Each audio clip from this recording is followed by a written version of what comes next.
Hello friends, कैसे हैं आप सब। हम लास्ट वीडियो में जुवेनाइल जस्टिस एक्ट के बारे में पढ़ रहे थे। The juvenile justice care and protection of children act, ये हमने पढ़ा था और इसमें हमने child in conflict with law को स्टार्ट किया था। Child in conflict with law में हम जान रहे थे कि child in conflict with law को डील किया जाएगा जुवेनाइल जस्टिस बोर्ड के द्वारा। जो जुवेनाइल जस्टिस बोर्ड होती है वो उसमें 2 सोशल वर्कर और 1 जुडिशियल मजिस्ट्रेट प्रेजेंट होते हैं। अब इसके आगे हम जानते हैं कि क्या होता है। तो जब आगे चलते हैं, इसमें बताया गया है bringing children in conflict with the law before juvenile justice board. कैसे किसी child in conflict with law को जुवेनाइल जस्टिस बोर्ड के सामने लाया जाएगा। सबसे पहला स्टेप ये है कि child caught by police on suspicion of committing a crime should be taken to the special juvenile police unit। ये वर्ड बहुत इम्पॉर्टेंट है क्योंकि यहाँ पे हर जगह इस वर्ड को यूज़ किया जाएगा। Special juvenile police unit SJPU, ये यूनिट स्पेशली डिज़ाइन की गई है और बनाई गई है जुवेनाइल्स को कॉट करने के लिए, पकड़ने के लिए। जब भी कोई चाइल्ड को पकड़ा जाता है किसी पुलिस के द्वारा सस्पिशन पे कि इसने ऑफेंस किया है, तब उसको सौंप दिया जाएगा किसको? स्पेशल जुवेनाइल पुलिस यूनिट को। अब जो स्पेशल जुवेनाइल पुलिस यूनिट है वो उसको लेकर जाएगी bring the children before the board as soon as possible. जितना जल्दी हो सके वो तुरंत किसके सामने लेकर जा रही है? जुवेनाइल जस्टिस बोर्ड के सामने। इसके बाद जो तीसरा स्टेप है उसमें यही बताया गया है कि जो जुवेनाइल जस्टिस बोर्ड है वो डील करेगा child in conflict with law के साथ। अब जब भी जुवेनाइल जस्टिस बोर्ड डील कर रहा होगा चाइल्ड के साथ तो उसकी कुछ ड्यूटीज़ भी होंगी। तो क्या क्या ड्यूटीज़ होंगी जुवेनाइल जस्टिस बोर्ड की? तो पहला ड्यूटी उनका ये होगा कि जो एंटायर प्रोसेस है जिसमें child in conflict with law को लाया गया है उनके सामने, तब वो ये डिटरमाइन करें कि उसको एक्चुअली चाइल्ड के जैसे ट्रायल किया जाना है या फिर whether a child accused of a crime should be tried as an adult. मतलब उसको एज अ चाइल्ड ट्रीट करके ट्राई करना है या एडल्ट ट्रीट करके ट्राई करना है। ये काम भी जुवेनाइल जस्टिस बोर्ड का होगा। ensuring the informed participation of child and child's parents और guardian in every step और process। हर एक स्टेप और प्रोसेस में चाइल्ड के पेरेंट्स और गार्जियन का होना आवश्यक है। और ये भी बता दिया गया है कि जो चाइल्ड के राइट्स होंगे उनको भी प्रोटेक्ट करके रखा जाएगा एंटायर प्रोसेस के दौरान।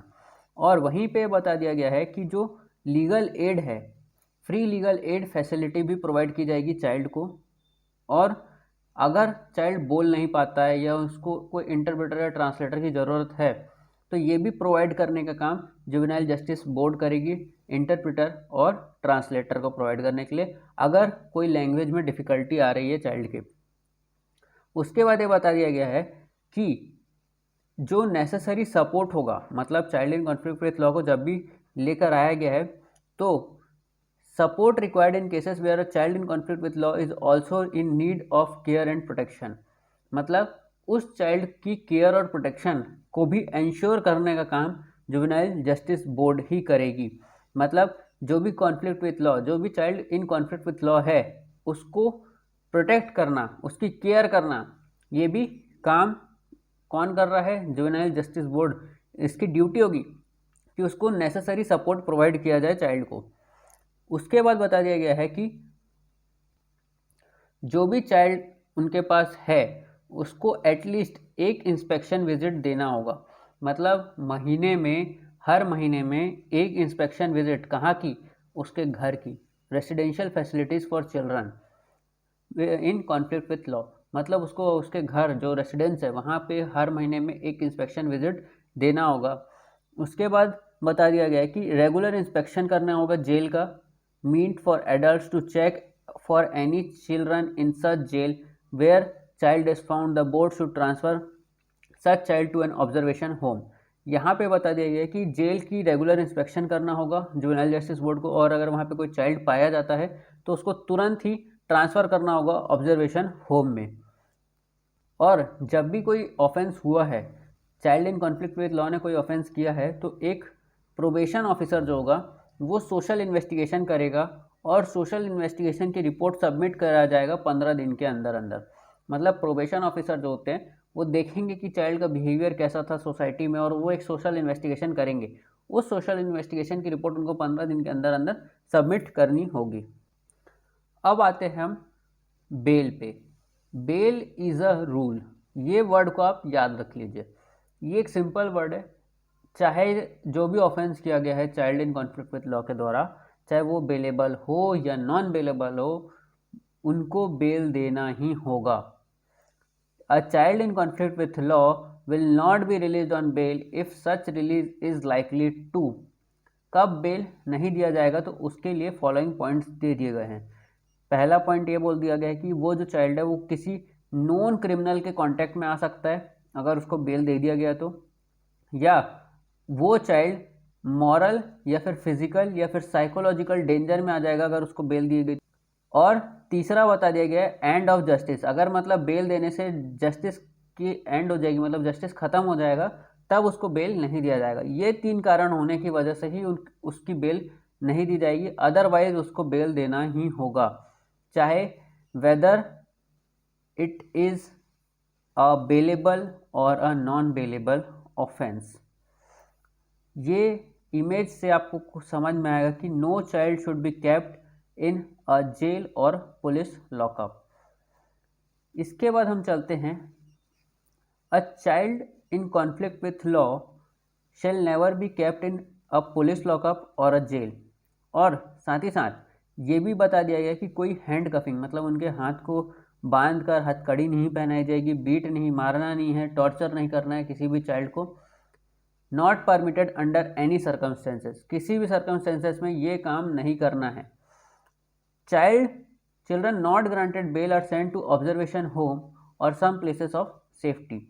जिन चिल्ड्रंस को बेल ग्रांट नहीं की जाती है उनको ऑब्जर्वेशन होम या फिर कोई ऐसी प्लेस ऑफ सेफ्टी में भेज देना है। उसके बाद ये बताया गया है एक एग्जाम्पल में, ये एग्जाम्पल बहुत ही सटीक एग्जाम्पल है इस बेल के प्रोविजन को समझने के लिए। सरला जो है वो एक 14 साल की लड़की है, उसका बड़ा भाई रोहित एक ड्रग पेडलर है, मतलब ड्रग डीलर है, ड्रग से डील करता है। ये जो रोहित है वो क्या करता था कि जब भी सरला स्कूल जाती थी, तो क्योंकि सरला एक छोटी बच्ची है तो उस पर कोई शक ही नहीं करेगा, तो convince that no one will suspect a school girl, उस लड़की पर कोई शक नहीं करेगा, तो वो क्या करता था कि सरला को उसके बैग में ड्रग को डाल के भेज देता था, जिससे उसको कोई पकड़ ही नहीं सकता। अब एक दिन क्या हुआ, सरला पकड़ा गई और उसको जब अरेस्ट किया गया तो उससे नारकोटिक ड्रग्स बरामद हुए। तब उसने पुलिस को बताया कि ये काम उसको उसके भाई ने जानबूझ के करवाया है। अब सरला जो थी वो क्या हो गई, जुवेनाइल जस्टिस के अंतर्गत child in conflict with law के अंतर्गत आ गई। अब जब भी कोई child in conflict with law है तो उसको बेल देना एक अधिकार है, यहाँ पे उसको बेल देना बनता था और उसको बेल दिया जाना था। बट बोर्ड को ऐसा लगा कि अगर हम इस सरला को बेल पे छोड़ देते हैं तो वो डेंजर में आ जाएगी, किससे, कि उसको अटैक किया जा सकता है उसके ब्रदर के द्वारा या फिर अदर ड्रग डीलर के द्वारा। तब उसको, सरला को यहाँ पे बेल पे रिहा नहीं किया जाएगा और उसको ऑब्जर्वेशन होम या फिर कोई अदर सेफ प्लेस में भी भेजा जा सकता है। तो ये था बेल का प्रोविज़न और इस एग्जाम्पल से बहुत चीज़ें क्रिस्टल क्लियर हो गई होंगी। अब आते हैं हम next topic, time period of inquiry. मतलब जब भी कोई सवाल बोर्ड के सामने आएगा, जुवेनाइल जस्टिस बोर्ड के सामने कोई भी एलिगेशन या फिर कोई भी child in conflict with law आता है, तब उनको इंक्वायर करना होगा, जो इंक्वायरी है उनकी, उनको कंप्लीट करना होगा 4 महीने के अंदर अंदर, और 4 महीने से 2 महीने को और एक्सटेंड किया जा सकता है। मतलब जो 4 महीने तो उनके पास मिले ही हैं, और अगर उसमें नहीं हो पाई है तो और 2 महीने एक्सटेंड किया जा सकता है। तो मैक्सिमम कितना हो गया, 6 मंथ। तो 6 महीने के अंदर अंदर आपको इंक्वायरी कंप्लीट करनी होगी बोर्ड को।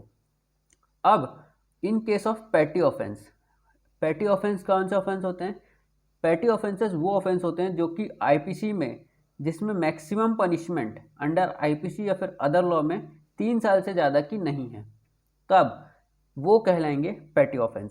और जो पैटी ऑफेंस हैं, अगर उनकी इंक्वायरी 6 महीने के अंदर नहीं हुई तो मैटर को क्लोज कर दिया जाएगा और उसके बाद कोई भी इंक्वायरी नहीं होगी। अब पैटी ऑफेंसेस में कौन कौन से ऑफेंसेस आते हैं, जैसे riding rashly on public road, या फिर कॉजिंग डेंजर्स टू अदर, और singing obscene songs in public place. तो या ये सब आते हैं पैटी ऑफेंसेस के अंदर। इसमें एक बहुत अच्छा एग्जाम्पल दिया हुआ है कि 2 लड़के थे, एक का नाम अनूप, एक का नाम राहुल, दोनों 12 साल के बच्चे थे। कोई हिंदू फेस्टिवल था, उसमें वो बाहर खड़े होके, टेम्पल के बाहर खड़े होके एक ल्यूड सॉन्ग, मतलब एक गंदा गाना उन्होंने गाया, जिससे वर्शिपर्स को बहुत एनॉय हुआ या फिर बहुत गंदा लगा वैसा गाना सुन के। तो एक जो प्रिस्ट थे, जो वहाँ के पुजारी थे, उन्होंने कंप्लेन कर दी उस एनॉयंस के कारण, और पुलिस आके अनूप और राहुल को लेकर गई और बोर्ड के सामने पेश कर दिया, child in conflict with law, क्योंकि ये लोग child in conflict with law के अंतर्गत आ गए थे। अब बोर्ड ने इनके ऊपर इंक्वायरी बिठाई और 6 महीने तक वो इंक्वायरी कंप्लीट नहीं हो पाई। तब बोर्ड को ये अधिकार नहीं है कि वो और उससे आगे कंटिन्यू कर सके, और इसीलिए यहाँ पे इनके मैटर को क्लोज कर दिया गया, क्योंकि वो एक पैटी ऑफेंस था, और पैटी ऑफेंस में अगर 6 महीने तक इंक्वायरी नहीं होती है तो उनको लेट ऑफ कर दिया जाता है और मैटर को क्लोज कर दिया जाता है। तो ये था एक एग्जाम्पल इस इंक्वायरी से रिलेटेड। अब हम चलते हैं decisions can be taken by the board after inquiry. अब हमने देखा कि बोर्ड ने इंक्वायरी किया, बोर्ड की मैक्सिमम इंक्वायरी हो गई 6 महीने तक की। अब इंक्वायरी के बाद ये निकल के आया कि या तो चाइल्ड गिल्टी होगा या तो नॉट गिल्टी होगा। तो अगर बोर्ड को ये लगता है कि चाइल्ड ने ऑफेंस कमिट नहीं किया है तो उसको वहीं पे लेफ्ट आउट कर देगा, छोड़ देगा। अगर इंक्वायरी में निकल के आया कि उसने कमिट किया है वो ऑफेंस, तब क्या करेगा बोर्ड? तो यहाँ पे बोर्ड पहला जो ऑप्शन है बोर्ड के पास, वो चाइल्ड को घर भेज देगा, गिविंग एडवाइस और admonition with counselling to the child and parents और गार्जियन। उसको प्रॉपर काउंसलिंग प्रोवाइड करवा के उसको घर भेज देंगे। दूसरा उनके पास ऑप्शन ये है कि डायरेक्ट करेंगे चाइल्ड को कि वो ग्रुप काउंसलिंग में हिस्सा ले, डायरेक्ट करेंगे चाइल्ड को कि वो कम्युनिटी सर्विस करे, डायरेक्ट करेंगे चाइल्ड को, डायरेक्ट करेंगे यहाँ पे पेरेंट्स और गार्जियन को, चाइल्ड के गार्जियन और पेरेंट्स को फाइन करने के लिए डायरेक्ट किया जा सकता है, ऑर्डर किया जा सकता है। और अगर चाइल्ड इनकम कर रहा है तो चाइल्ड को भी फाइन के लिए पे करने के लिए बोला जा सकता है, कि क्योंकि अगर जो चाइल्ड है वो अर्निंग कर रहा है इनकम जो कि परमिसिबल है अंडर चाइल्ड लेबर लॉज के अंतर्गत, तब उसको पे करना होगा फाइन। और ये बताया गया है कि बोर्ड के पास एक और ऑप्शन है कि वो जो है वो probation of good conduct for maximum period of 3 years, मतलब 3 साल के प्रोबेशन पे उसको छोड़ सकते हैं। During this time child will be placed under the care of parent और गार्जियन और other person the board considered fit to shoulder such responsibility, मतलब प्रोबेशन पे उसको छोड़ देंगे 3 साल का मैक्सिमम पीरियड। और उसके बाद बताया गया कि डायरेक्ट करेंगे चाइल्ड को कि वो स्पेशल होम में भी सेंड किया जा सकता है for maximum period of 3 years, मतलब अगर उनको लगता है बोर्ड को तो वो चाइल्ड को स्पेशल होम भी भेज सकते हैं 3 साल तक के लिए। और इस स्पेशल होम में क्या होगा, तो उसमें रिफॉर्म किया जाएगा चाइल्ड के by giving education, skill development, counselling, behaviour modification therapy and psychiatric support भी प्रोवाइड किया जाएगा चाइल्ड को। अब बोर्ड ये सब तो कर ही सकता है, और इसके साथ साथ इन एडिशन और क्या क्या कर सकता है बोर्ड, तो बोर्ड चाइल्ड को ये भी ऑर्डर दे सकता है कि अटेंड कर सकता है वो स्कूल को, वोकेशनल ट्रेनिंग सेंटर्स में जा सकता है, थेराप्यूटिक सेंटर्स जा सकता है, और रोक सकता है किसी स्पेसिफाइड प्लेस में जाने से, और डी एडिक्शन प्रोग्राम में भी भेज सकता है। अगर चाइल्ड को कोई नशे या फिर सिगरेट की लत है तो उससे डी एडिक्शन प्रोग्राम में भी उसको भेजा जा सकता है। अब हम देखते हैं कि चाइल्ड को क्या नहीं किया जा सकता, मतलब चाइल्ड के ऊपर कौन सी पेनल्टीज नहीं लगाई जा सकती, कौन सी पनिशमेंट नहीं दी जा सकती। तो यहाँ पे सबसे बेस्ट इमेज मेरे को ये लगी, क्योंकि इसमें हर एक चीज़ को समझा दिया गया है। इसमें बता दिया गया है no child in conflict with law can be sentenced to death, किसी भी child in conflict with law को डेथ सेंटेंस नहीं दिया जाएगा। दूसरा ये बता दिया गया है कि कोई भी child in conflict with law को sentence to life imprisonment without the possibility of release. मतलब पहला तो डेथ सेंटेंस नहीं देना है, दूसरा लाइफ इम्प्रिजमेंट नहीं देना है। मतलब लाइफ इम्प्रिजमेंट तो दे सकते हैं, लेकिन ऐसी लाइफ इम्प्रिजमेंट नहीं देना है जिसमें पॉसिबिलिटी ऑफ रिलीज नहीं है। मतलब वो लाइफ इम्प्रिजमेंट ऐसी लाइफ इम्प्रिजमेंट है for remainder of one's life, जैसे कि आईपीसी में बताई गई है रिमाइंडर फॉर नेचुरल लाइफ के लिए, वैसे ही अगर वैसी वाली लाइफ इम्प्रिजनमेंट है तो वो भी child in conflict with law को नहीं देना है। तो डेथ और एलआई जिसमें पॉसिबिलिटी ऑफ रिलीज नहीं है, ये दोनों पनिशमेंट्स नहीं दी जा सकती। तो आज का वीडियो हम यहीं तक रखते हैं। अगर ये वीडियो आपको अच्छा लगा हो तो लाइक करें, शेयर करें, सब्सक्राइब करें हमारे चैनल को। Thank you.